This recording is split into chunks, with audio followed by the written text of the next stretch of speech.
যাবার পরে আম্মা জান হযরত আয়েশা রাদিয়াল্লাহু তাআলা আনহার ঘরটা আমার রাসূলুল্লাহর সামনে পড়ে গেল। আল্লাহর নবী থমকে দাঁড়িয়ে গিয়ে বলে, দাঁড়াও, একটু আমি খাদিজার সঙ্গে তো দেখাটা করে আসি। এ বলে মা খাদিজার ঘরের ভেতর নবী ঢুকে গেলেন। যেই ঘরের ভেতর ঢুকেছে, মা খাদিজা আল্লাহর নবীকে দেখতে পেয়ে গানা মনে হচ্ছে আকাশের চাঁদ পেয়ে গেছে। একবার জোরে বলুন না সুবহানাল্লাহ। আকাশের চাঁদ। সঙ্গে সঙ্গে রাসূলুল্লাহ নূরের হাতটা ধরে আদর করে টেনে বিছানার মধ্যে বসে। মা খাদিজা চুপ করে দাঁড়িয়ে আছে, নবী পাক বিছানার উপর চুপ করে বসে আছে। বসে বসে বসে বসে কথা বলছে। মা খাদিজা দাঁড়িয়ে দাঁড়িয়ে কথা বলছে। এ কথা ও কথা, এ কথা ও কথা বলতে বলতে বলতে বলতে আল্লাহ নবী বলেন, খাদিজা তুমি কি আমার পাশে এসে একটু কি বসবে না? তুমি কি আমার পাশে এসে একটু কি বসবে না খাদিজা? এসো না, আমার পাশে একটু বসো বলে মা খাদিজা এসে বসেছে। যেই বসেছে আল্লাহ নবীর সঙ্গে সঙ্গে মা খাদিজার কোলটা ফাঁকা পেয়ে মা খাদিজার কোলের উপরে মাথা মোবারক দিয়ে শুয়ে পড়লেন। একবার জোরে বলুন না সুবহানাল্লাহ। ঘুমিয়ে পড়েছে, চোখটা বন্ধ করে চুপ করে শুয়ে আছে। কথা বলছে, মাও কথা বলে, আল্লাহ নবীও কথা বলে। আম্মা জান একটা কথা বলে, আল্লাহ নবী একটা কথা বলে। এই কথা ও কথা, এই কথা ও কথা বলতে বলতে বলতে বলতে হঠাৎ করে দেখছে মা খাদিজা দুটো চোখ দিয়ে টপ টপ টপ টপ করে পানি পড়ছে, জল করে পানি পড়ছে। রাসূলুল্লাহ জিজ্ঞাসা করে, খাদিজা, ও খাদিজা, আমি কি তোমাকে রাগ করেছি? না ইয়া রাসূলুল্লাহ। বকেছি? না ইয়া রাসূলুল্লাহ। তাহলে কাঁদছো কেন? তুমি কাঁদছো কেন? কি হয়েছে তোমার? চুপ করে আছে, বলবে না। আমি তোমার স্বামী, তুমি আমার বিবি, আমি তোমার স্বামী। তোমার কষ্ট, তোমার দুঃখর কথাটা আমাকে একটু বলবে না? কি হয়েছে, কেন কাঁদছো, কি কারণ একটু বলো, তবে তো তোমার কথাটা আমি বুঝতে পারবো। কি হয়েছে আমাকে একটু বলো খাদিজা। বলতে চাইছে না, বলছেন না হুজুর সে কথা বলবো না। কেন বলবে না? তুমি যদি আমাকে না বলো তাহলে আমি তোমার কথাটা বুঝবো কি করে? তোমার কষ্টের কথাটা আমি জানবো কি করে? আমাকে একটু টাচ দাও, একটু অল্প করে বলো যে এই জন্য কাঁদছি। তখন খাদিজা চুপ করে আছে। ভাই বললো, কি হলো বলো, কেন কাঁদছো? বলি ইয়া রাসূলুল্লাহ, হুজুর একটা কথা আমার মনে পড়ে গিয়েছে। আল্লাহ নবী বললেন, ও খাদিজা, কি কথা মনে পড়েছে আমাকে বলো। ইয়া রাসূলুল্লাহ, আমি খাদিজা বুড়ি হয়ে গেছি, মরে যাব। আচ্ছা, সবাই মরণ আছে না নেই?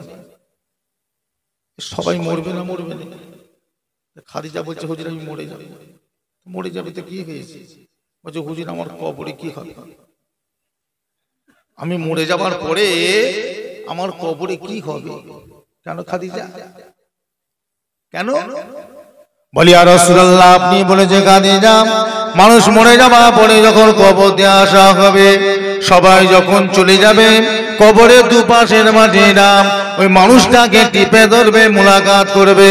এত জোর টিপে ধরবে, মানুষের হাড়টি গোস্ত গুলো সব ধুলোর মতো করে ফেলবে।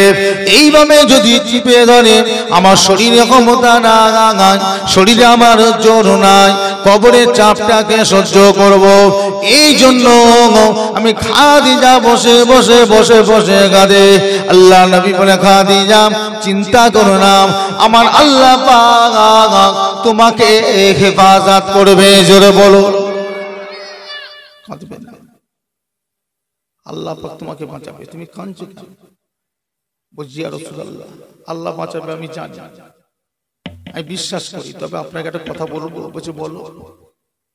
বলছে, হুজুর আপনি যে জামাটা পরে আছেন, ওই জামাটা আমাকে দেবে, ওই জুব্বাটা আমাকে দেবে। নবী বললে, কেন? আমার জুব্বা জামালে তুমি কি করবে? আমার জামা জুব্বালে তুমি কি করবে? বলছে, কেন হুজুর, আমি যখন মরে যাব আপনার জুব্বাটা দিয়ে আপনি আমাকে কাফন করে দেবে। একবার জোরেও হবে না? ওহ, কি কথা দেখে। আমি যখন মরে যাব আপনার জুব্বাটা দিয়ে আমাকে কি করে দেবেন? কাফন করে দেবে। ও খাদিজা, আমার জুব্বা দিয়ে তোমার কাফন করে তোমার কি লাভ হবে? আমার জুব্বা দিয়ে তোমার কাফন করে দিলে এতে তোমার কি লাভ হবে? বলে হুজুর লাভ আছে। কি লাভ? বলছে ওই অবস্থায় যদি আমাকে কবর দিয়া গন, আমি খাদিজা বিশ্বাস করি কিয়ামত পর্যন্ত ওই কবরের আযাব আল্লাহ মাফ করে দেবে। একটা জোরে বলুন না, আপনাদের মনের জন্যই। আমার শরীর খারাপ বলে কি আপনাদের শরীর খারাপ নাকি? বসে বসে ঘুমোচ্ছে দেখে না, লাল চাদর গায়ে কেমন ঘুমোচ্ছে, এই লাল চাদর গায়ে বসে বসে ঘুমোচ্ছে। আমার মনের জন্যই বলে কি আপনাদের মনের জন্যই? এটা জোরে বলেন না সুবহানাল্লাহ। শেষ করে দেবো নাকি? দোয়া করে দেবো? দাঁড়ান না রে বাবা, এই তো 12টা 15 হয়েছে, শেষ করবো, এক্ষুনি শেষ করবো। খালি তাবারকের প্যাকেটটা খালি বাঁধা অপেক্ষা, শুরু হয়ে গেছে। প্যাকেটও বাঁধা শেষ, দোয়া শুরু। যান, কত শখ কত ইচ্ছা, বাড়িতে যান, ঘুমোকে যান, কেউ ডাকবে না। একটা বছর কেউ আর ডাকবে না। যদি বেঁচে থাকেন সামনে বছর ডাকবে, আর নাই জীবনের শেষ জলসাটা হয়ে গেল। কি কথা ঠিক আছে? জীবনের শেষ জলসা এটাই হয়ে গেল, আর নসিবে জলসা আছে কি বলতে পারবো না। তা আল্লাহ নবী বলে খাদিজা, আমার জুব্বাটাতে তোমার কবর দিয়ে তোমার সব শখ মিটে যাবে, এটি তোমার শান্তি। বলছি ইয়া রাসূলুল্লাহ, আপনি যদি আমাকে দেন আমি খুব খুশি হব। নবী বলে ঠিক আছে, তাই তোমার কথা মতো আমার জুব্বা দিয়ে তোমাকে আমি কবরে কাফন করে দেব। একবার জোরে বলুন সুবহানাল্লাহ। যা, চিন্তা করেন না। তবে একটা কথা আমাকে বলতে হবে, ও খাদিজা, আমার জুব্বা দিয়ে তোমার কবর করে দিলে এতে তোমারও কি লাভ হবে? বলছে হুজুর, ওই অবস্থায় যদি আমাকে কবর দেওয়া যায়, আমি খাদিজা বিশ্বাস করি ওই কাপড়টা পরে যদি আমি কবরে যাই, কিয়ামত পর্যন্ত আল্লাহ পাক কবরের আযাবকে মাফ করে দেবে। আল্লাহ নবী বলে খাদিজা, কেন গো? আমার জুব্বা জামাতে কেমন আছে, তোমার কবরে আযাব মাফ হয়ে যাবে। বলি ইয়া রাসূলুল্লাহ, আপনার জুব্বাতে আপনার ঘামের খুশবু আছে, জেসেম মুবারকের খুশবু আছে, ঘামের খুশবু আছে। ওই খুশবুটা যদি থাকে, আমি খাদিজা বিশ্বাস করি কিয়ামত পর্যন্ত আল্লাহ পাক আমার কবরের আযাবকে মাফ করে দেবে। জোরে বলেন। এই নওজোয়ান যুবকরা নবীর বিবি বলেন, আল্লাহ নবী রাজি হয়ে গেলেন, আমার রাসূলুল্লাহ জামাটাকে দিয়ে দিলেন। এখন আমরা ঘটক বেরিয়ার মুসলমান, আমাদের নবী কাছে না, নবী আমাদের কাছে না, তাহলে আমরা কবর থেকে বাঁচবো কি করে? কি করে বাঁচবে? নবী কিছু দিয়ে গেছে, কথা বলবেন তো, কবর থেকে বাঁচবে কি করে? নবীর বিবি বলে নবী জামা দিলেন, আমার উম্মত বলে কি আমাদেরকে বাদ দিয়ে দিলেন? কথা বলবেন তো, আমাদেরকে দিলেন, তা আমরা বাঁচবো কি করে? মদিনার মসজিদে নববী শরীফে একজন সাহাবা বসে আছে, হাউ হাউ করে কাঁদছে। নবী বললেন, কি হয়েছে? এই ওর কি হয়েছে, কাঁদছে কেন? পাশ থেকে একজন সাহাবা উঠে দাঁড়িয়ে পড়ি, ইয়া রাসূলুল্লাহ, ও চোখে দেখতে পাই না। কি হয়েছে? চোখে দেখতে পাই না, ওটা তো আল্লাহ পাকের হুকুম। ও চোখে দেখতে পাই না, ওটা তো ওর আল্লাহর হুকুম, তো কি করবে? এই এদিকে আমার সামনে এসো, আমার সামনে এসো। সাহাবাদের সামনে এলে, কি হয়েছে? আমাকে মনে দুঃখের কথা বলো। বলে হুজুর, অন্য কোনো দুঃখ নয়, সবাই আপনাকে দেখে, মন আমার চায় আমি আপনাকে দেখব। একবার জোরে বলবেন না? সবাই আপনাকে দেখে, আমারও মনটা চায় আমি আপনাকে দেখব। নবী বলে, তাই আমাকে দেখবে? বলছি ইয়া রাসূলুল্লাহ, এই শোনেন, আমি আপনাকে দেখব। নবী বলে, ঠিক আছে, এদিকে সরে এসো। কাছে যেই অন্ধ সাহাবারা সরে এসেছে, রাসূলুল্লাহ এর শাহাদাত আগুল দিয়ে একটুখানি থুতু মুবারক বের করে সাহাবা হুজুরের দুটো চোখে লাগিয়ে দিলেন, দিয়ে বললে, এই বাবা বিসমিল্লাহ বলে চোখটা খোলো। যেই বিসমিল্লাহ বলে চোখটা খুলেছে, ওই অন্ধ সাহাবাটা সর্বপ্রথমে আমার নবী পাকের চাঁদ মুখটা দেখতে পেয়েছিলেন। একবার জোরে হবে না? কি লাগিয়ে দিলেন?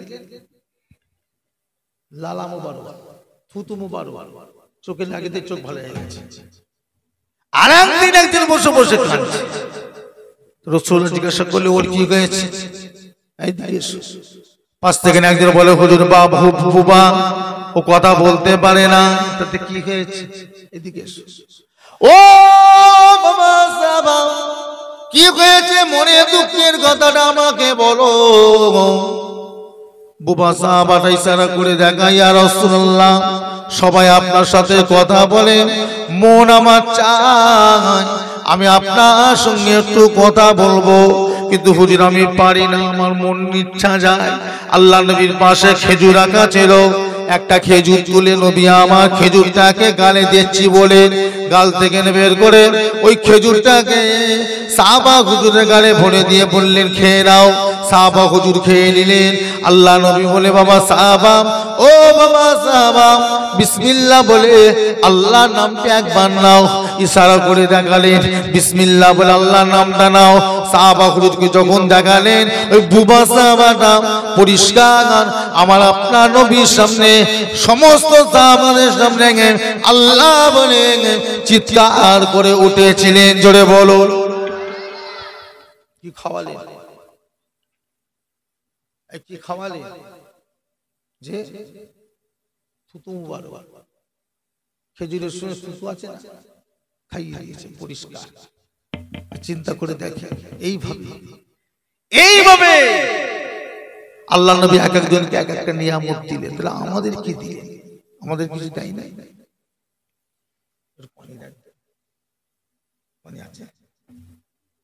আমাদের কিছু তাই নেই, আমাদের কিছু আছে, আমাদের কিছু আছে কি? আমাদের কিচ্ছু নেই, তাই না? এটাই বলবেন তা আমাদের নবী কিছু দেয় নাই। কে বলেছে দেয় না? কে বলেছে? দেখবেন দাইনে দাইনে করছেন, কে বলেছে দাইনে?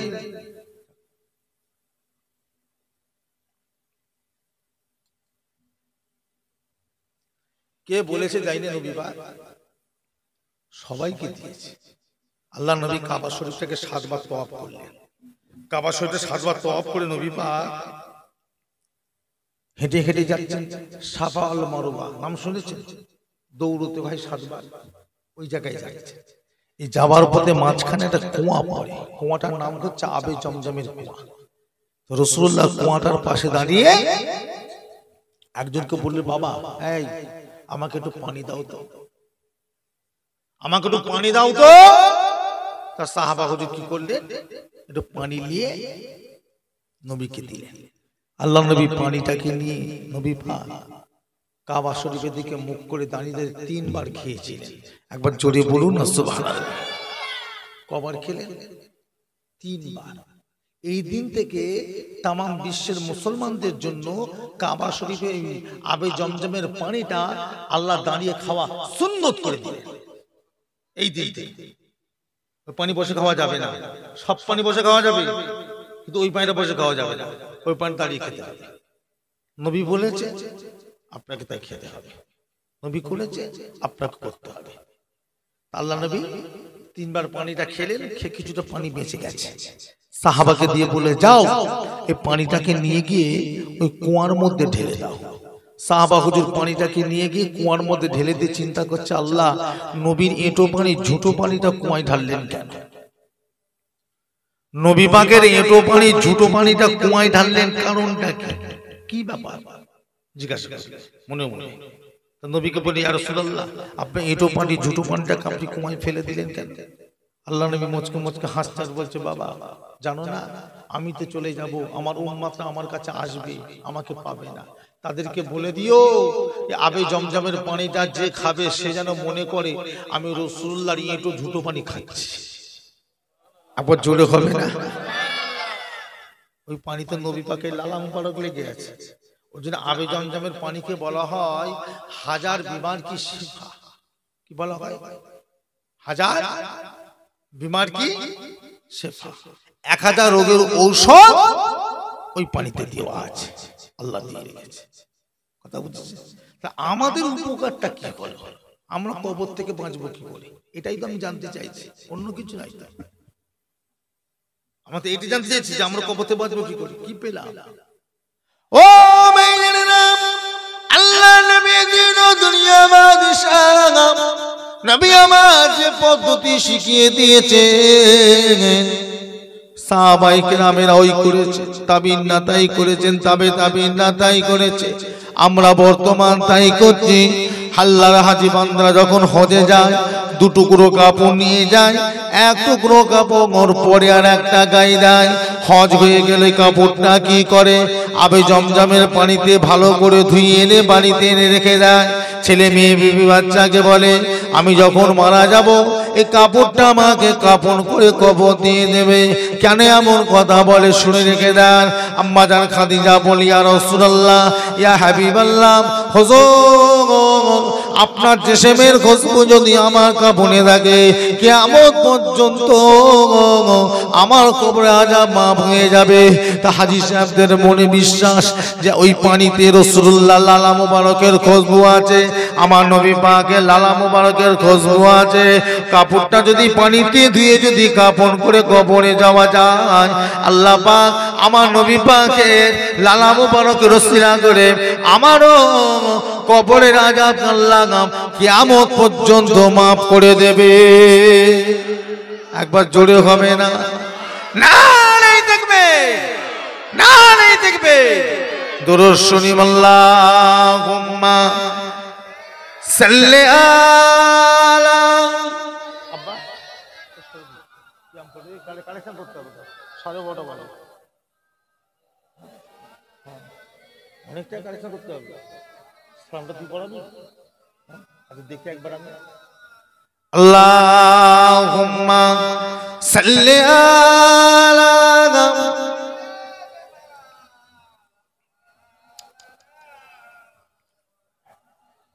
ওয়ালা আলি সাইয়্যিদিনা। আমার ভাই জানেন, আমার বাবা যেটা মুরব্বীরা মুক্তাসার করলাম, দোয়া করবে। রাত্রি 12:30 বাজে ভাই, আর দেরি নয়। বলবো না আল্লাহ পাক যতটুকুন বলালে আল্লাহ বলালেন আল্লাহ কবুল করেন। সবাই বলুন আল্লাহুম্মা আমিন। তবে একটা কাজ আপনাদেরকে দিয়ে গেলাম, জীবনে কিছু করেন আর নাই করেন, অন্তত জীবনের নামাজটা ছাড়বেন না। মনে থাকবে? এই মনে থাকবে? জীবনে কিছু করেন আর নাই করেন, নামাজটা ছাড়বেন না। কারণ আল্লাহ রাসূল বলেছে বান্দা যখন নামাজ পড়ার উদ্দেশ্য সেজদায় যায়, বান্দার কপালটা আমার আল্লাহ পাকের কুদরতি পায়ের উপর পড়ে যায়। জোরে বলুন না সুবহানাল্লাহ। আল্লাহর কুদরতি পা, নামাজ ছাড়বেন না। আর সামনে রমজান শরীফ মাস, আর 2 মাসও বাকি নেই। 1 মাস 25-26 দিন বাকি, 1 মাস 25-26 দিন বাকি আছে রমজান শরীফ মাস। একটা রোজা কেউ ফাঁক দেবেন না, এই কথা ঠিক আছে? তারপরে রোজার মাসে আবার দাদা হুজুর ইসালে সব পড়েছে। রোজার মাসে আবার কি পড়েছে? দাদা হুজুরের ইসালে সব পড়েছে। কথা বুঝেছেন না? দাদা হুজুর ইসালে সবে সবাই যাবেন তো? সবাই বলুন ইনশাআল্লাহ। তবে এমনি যাবেন না, রোজা রেখে যাবে, ভুল করবেন না। অত বড় জামাত, অত বড় ইফতারি আল্লাহ নসিবে রেখেছে কিনা জানি না। অত বড় জামাত, অত বড় ইফতারি আল্লাহ নসিবে রেখেছে কি বলতে পারবো না। রোজা রেখে ইফতারি ওখানে গিয়ে করবে। কথা বুঝতে পেরেছে? মুক্তাসার করলাম। আসে শেষ করবার পূর্বে আল্লাহ পাকের সামনে দাঁড়িয়ে নবীর উপরে সালাম পাঠ করব। সবাই উঠে দাঁড়ান, সবাই উঠে দাঁড়ান। ইয়া নবী